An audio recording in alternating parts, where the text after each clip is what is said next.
Hello and welcome to another video for pre-calculus. In this video, we are going to discuss about trigonometric functions of any angles. So let's go ahead and consider an angle in its standard position. Let's say we have this angle theta here, and then let's go ahead and pick a point on the terminal side of that angle. So let's say P here, x comma y. Okay. Now if I complete a right triangle here, this is y, this is x, and let's say this distance from the origin to the point is r. Now we can define, using that right triangle, we can define the six trigonometric functions. So for example, sine theta equals the opposite, which is y, over hypotenuse, which is r. Similarly, we can define cosine theta equals x over r, tangent equals y over x, and so on. So this way we can define a trigonometric function for any angle, just picking up a point on the terminal side. No matter what point we pick, this is always true. Now let's go ahead and solve this problem. So we have an angle in the standard position. So let's go ahead and draw that. Let me draw a straight line. So we have this. Okay, so this is x-axis, this is y-axis. We have a point 4 comma negative 3. X is positive, y is negative. That means that point is here. So 1 2 3 4 and 1 2 3. So somewhere here, this is the point. And then if we draw this, so this is x, which is 4. This is y, which is negative 3.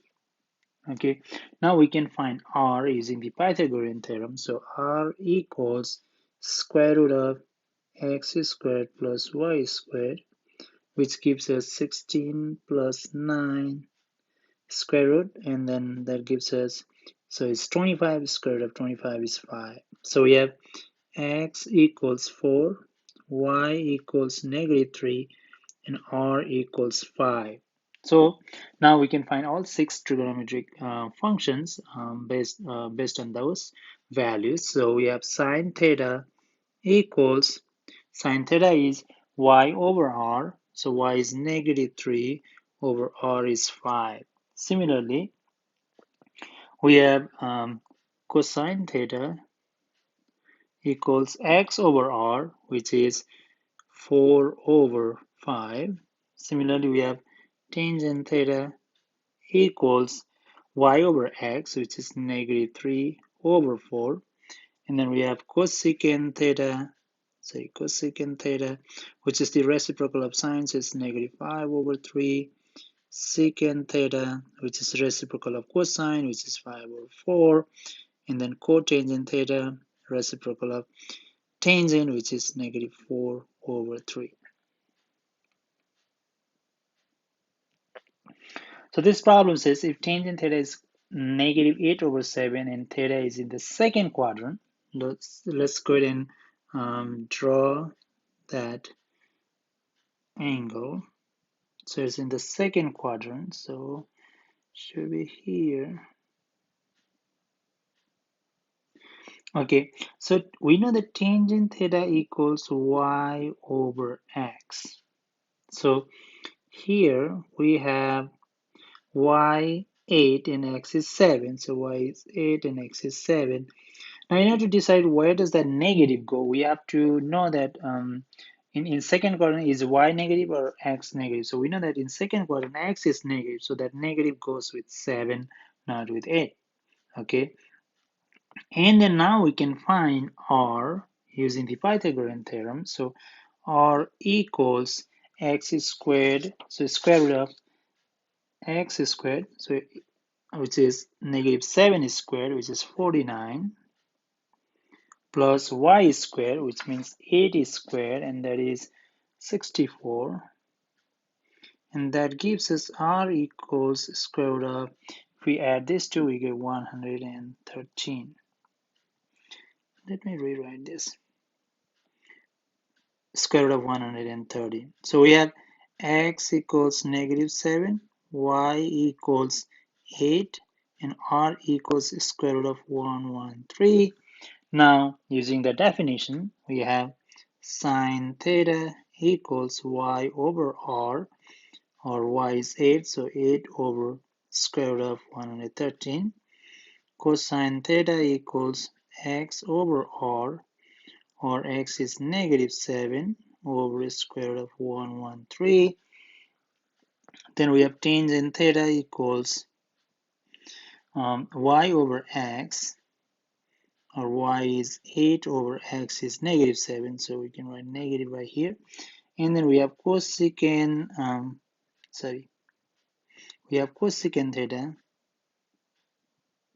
which is the reciprocal of sine, so square root of 113 over 8. Secant theta, which is reciprocal of cosine, so negative square root of 113 over 7. And then cotangent theta, which is the reciprocal of tangent, so it's still negative, and then 7 over 8.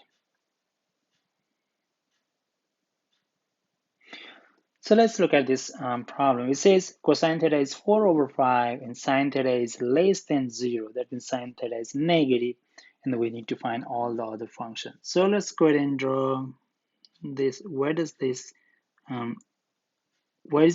theta? Okay, in which quadrant? So that's what we need to figure out first.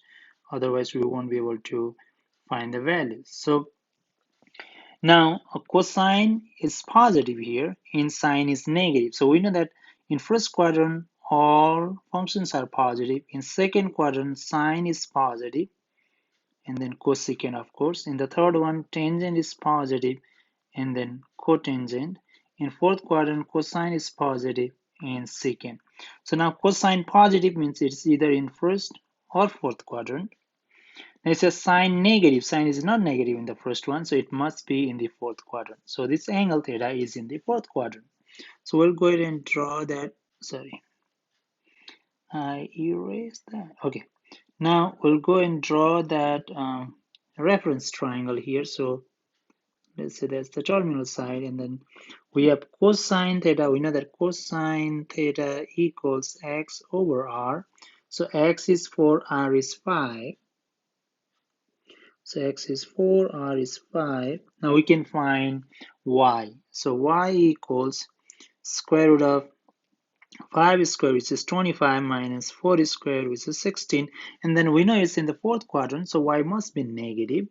So that gives us square root of 9, which is 3. So we have x equals 4, y equals is -3, okay?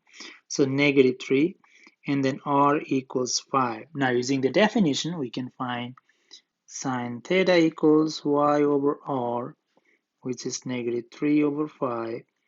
Cosine theta is already given, so 4 over 5.